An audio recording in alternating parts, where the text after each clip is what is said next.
Welcome back to my channel, Healing Beautifully. Let me say thank you all for all of y'all that watched the first video. You left comments, you text messaged me, you DM me on Facebook to tell me that you enjoyed it, and that also you had some input or some questions to ask for the next video. I appreciate all of the support. We are here supposed to be helping one another because we're all trying to heal. We're all trying to be better, right? And so last week we talked about trauma, acknowledging that we have trauma, and then coming to a decision in our mind and making some action and choosing that we want to go to some type of healing process. Well, the questions that I got this week was about the change of it all, or what do we do next? You know, I know that I'm traumatized. I know that I had some trauma. I know that I need to heal. I am making that choice. I'm ready to do it. But then what happens next? What happens next with the change?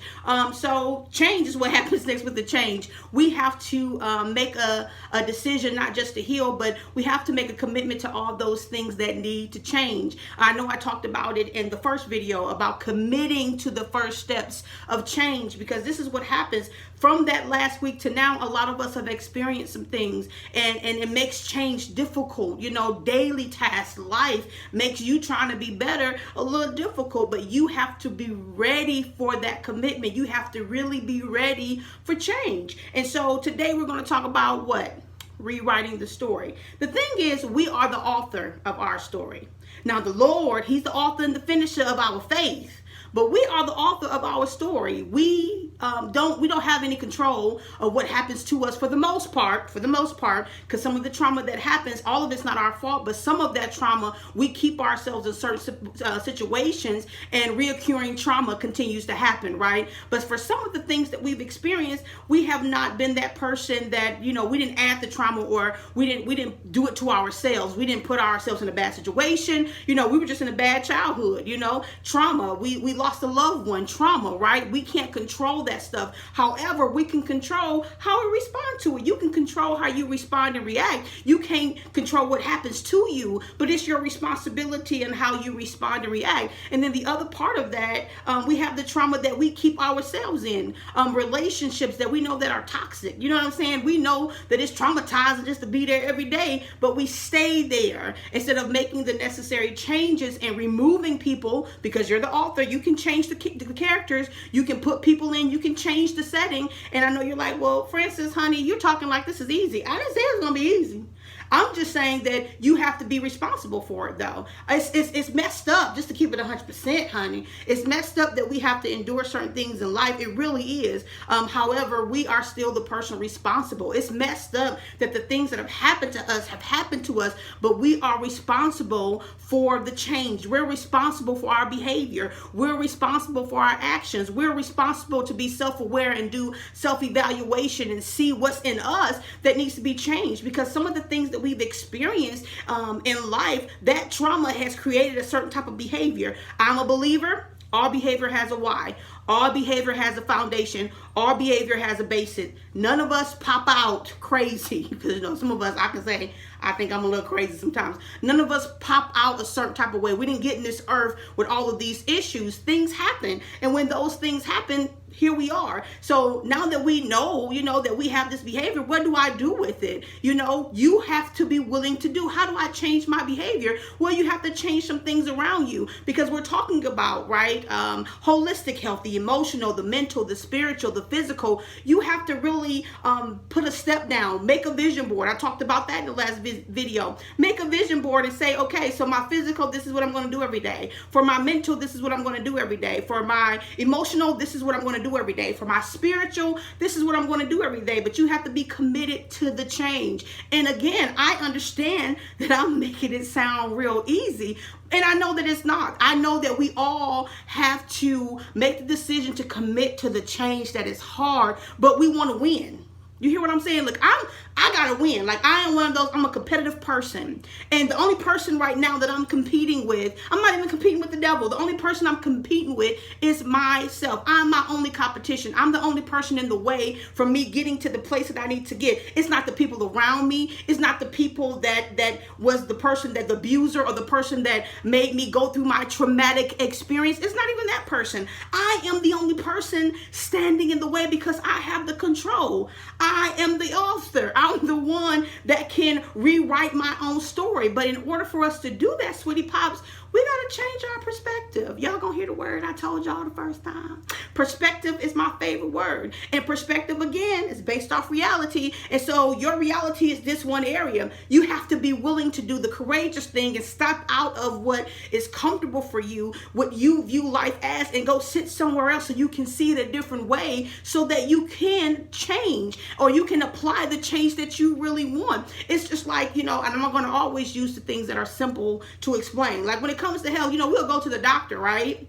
And the doctor might say you got high blood pressure, you're a diabetic, you're all these things. And we just say, okay, well, I'm just going to go home. I'm going to stop eating pork and I'm going to stop. I'm going to lower my carb intake. I'm going to exercise. And guess what? A week, 2 weeks, 3 weeks later, they done added more, a month or two later, they've added more medication, but you have not changed your lifestyle because it's not easy, but you have to commit to it, Sweetie Pops, in order for it to happen. You have to control the story. And so the people that talk to me, they actually ask the same question. Okay, well, sis, what's next? Well, get you a book out, get you a journal.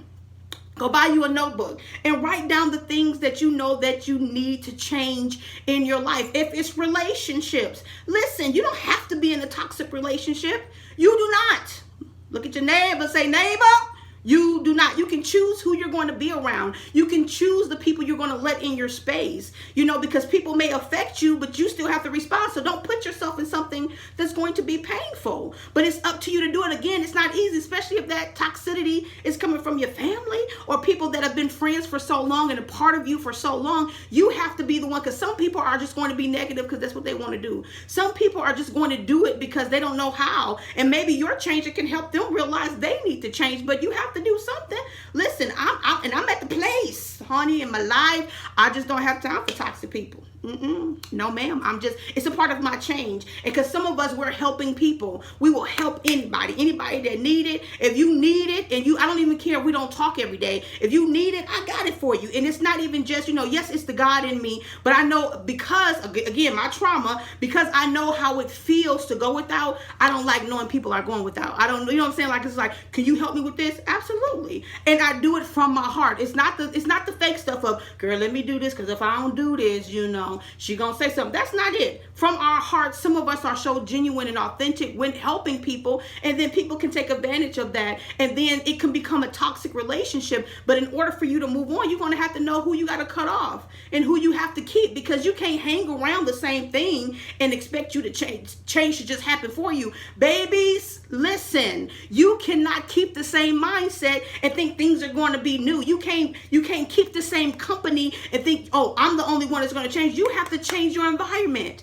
because guess what? Our environment teaches us self-concept. In sociology, let me say that I love any ologies with people, honey. Psychology is my area. I'm graduating with my 3rd degree in psychology, and hopefully, praise God, if I feel like it, even when I'm thinking I may go and get my doctorate in clinical psychology after I graduate this summer. Who knows? Maybe. But I love anthropology. I love sociology, because you can't talk about one without actually thinking about the other. Anthropology is all about culture, and sociology is about society and how society affects our behaviors, and psychology is the opposite, how our behaviors can affect society. And so our environment, right, they can, through symbolic interaction, they teach us self-concept. They teach us who we are, our family circles, those that are close to us. And then sometimes in those traumatic situations, those people have taught you through those things who you were, or giving you a self-concept, whether it be negative or positive. But now that we are adults, right, and we know that it was wrong, or we know that we need to move on, don't feel guilty because you want to grow. The simple answer is the change just has to happen.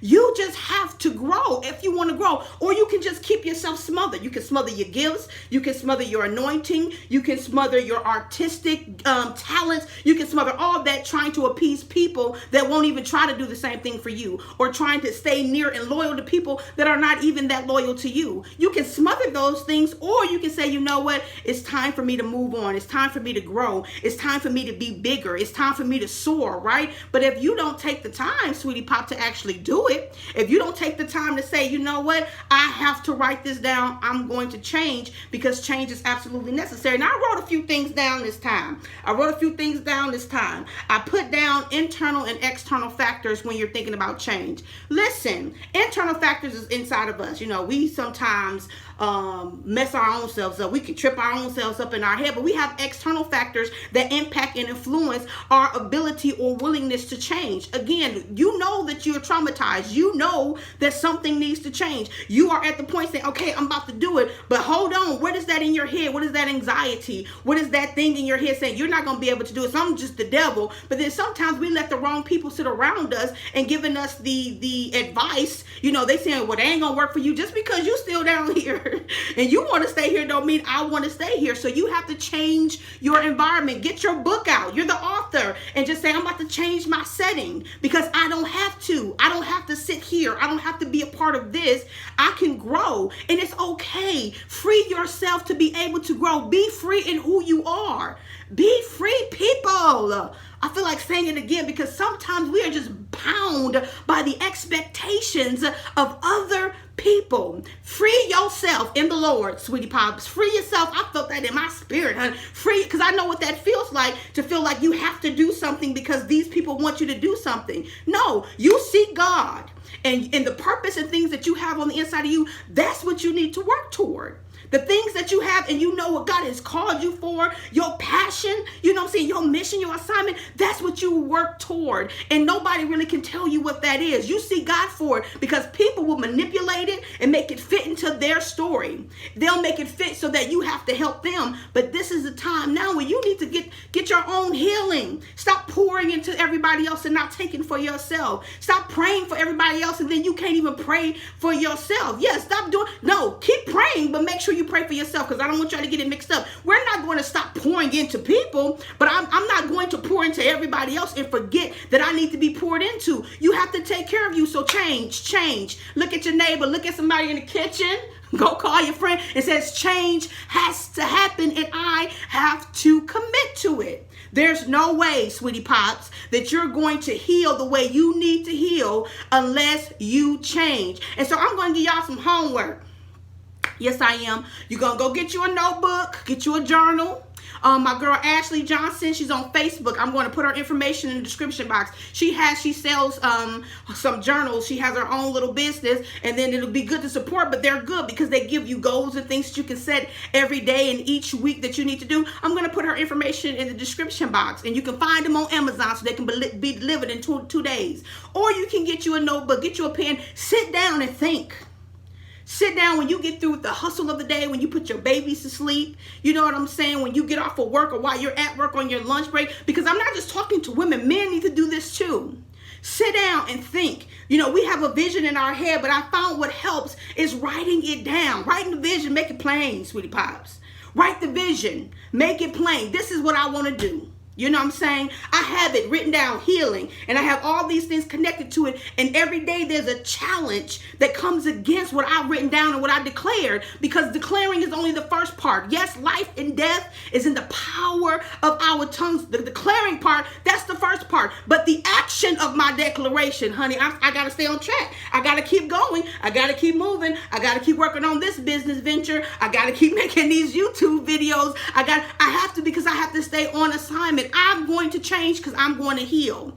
I cannot think that I'm going to go into a new season with new heights and still be procrastinating. I can't think that I'm going to soar high when I'm sitting, what they say, with the chickens, and I want to be with the eagles. Well, you need to go make some friends with some eagles. You need to be around what you want to become. If your prayer life isn't strong, get around the prayer warriors. Tell them to, you know what I'm saying, when you log on at 5 a.m. prayer, we have 5 a.m. prayer at our church. You log on, after a while, you'll be able to lead out yourself, because perfect practice, thank you, Brother Robert, perfect practice makes perfect.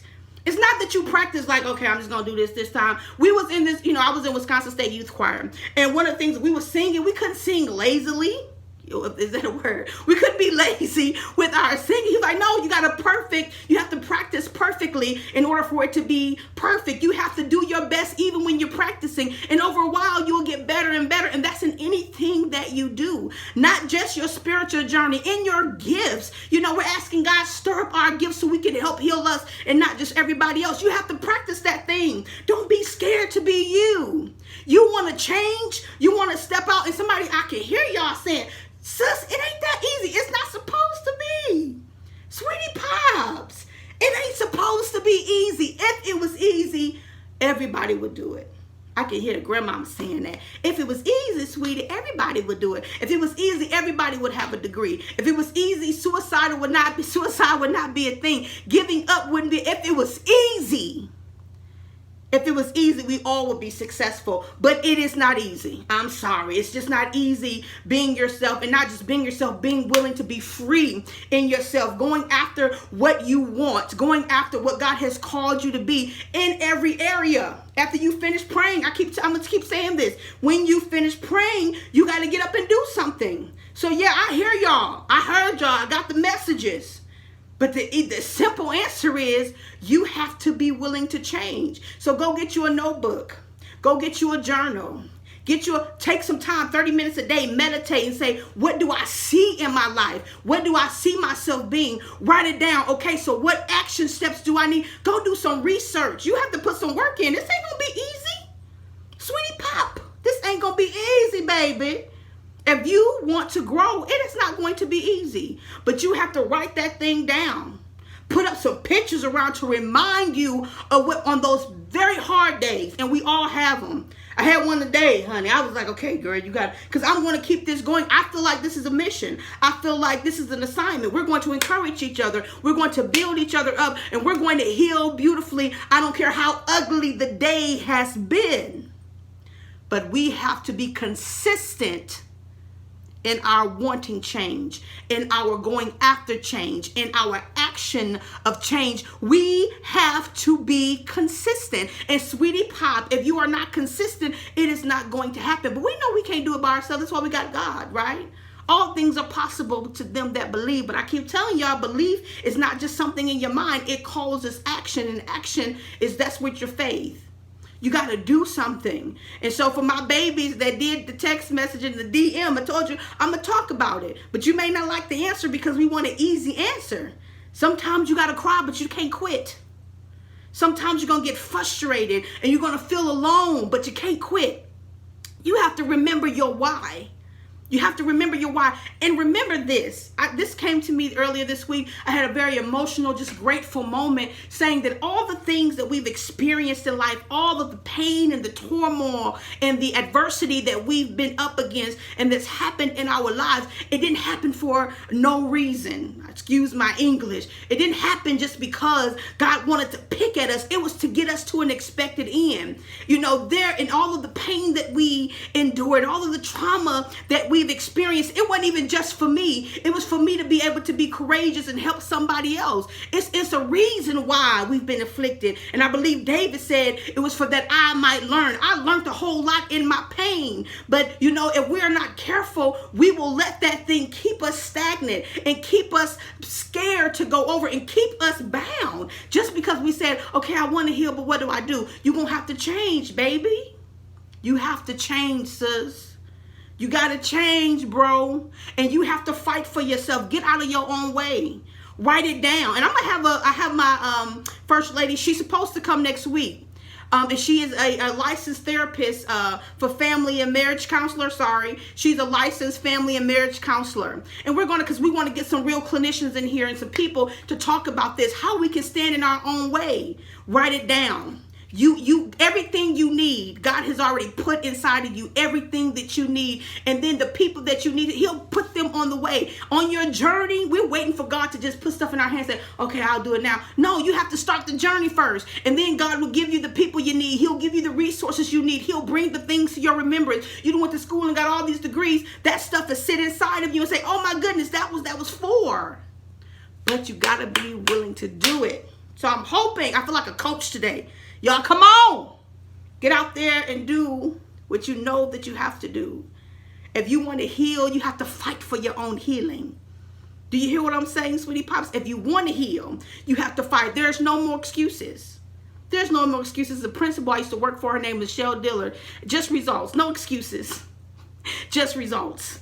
There is no reason for us to be stagnant. There's no reason for us to stay still. There's no reason for us to not believe in the gifts that God gave us. Because guess what? Your intellect, your talents, your artistry, all the gifts that God gave you, your spirituality, your connection with him, all will work for your good. But you got to tap into, you can't be scared. It's not going to be easy. It's intimidating some days. But we're going to confront the things that are in our way so they can move. But don't be your own hindrance. Don't be the thing that stops you from moving, because you don't have to keep certain people around. You don't have to be around certain places, because evil communication still corrupt good manners. You have to be around what you want to become. Whoever you want. When I first got saved, I remember wanting to be around my first lady at the time because of who she was in her connection spiritually. So you can't be around the people that don't want to pray, but you want to be a prayer warrior. You can't get up late and you want to study the word of God, but you just like, I don't feel like reading. You can't want to be a clinical psychologist and not want to go to school and not work hard. You see what I'm saying? You cannot want to be a millionaire, but you won't even want to take care of your finances like you're supposed to now. It takes discipline. It takes discipline, people. It takes discipline in order for you to change your habits. It takes discipline in order for you to become better. It takes discipline to heal. Listen, it's not your fault. A friend of mine preached this a couple years ago, but it is your responsibility. Nope, you didn't want to hurt yourself, and you don't have to, but you be responsible for what happens next. You take your life back.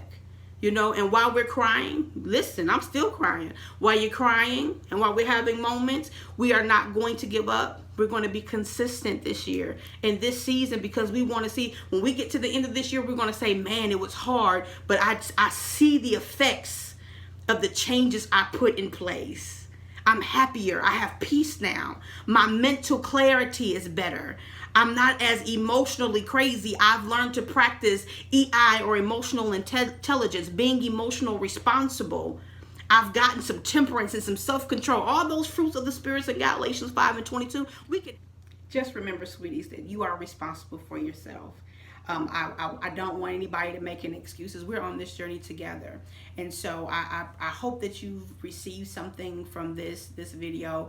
And again, if you want to leave, please leave comments. Please subscribe. Please click the notification bell.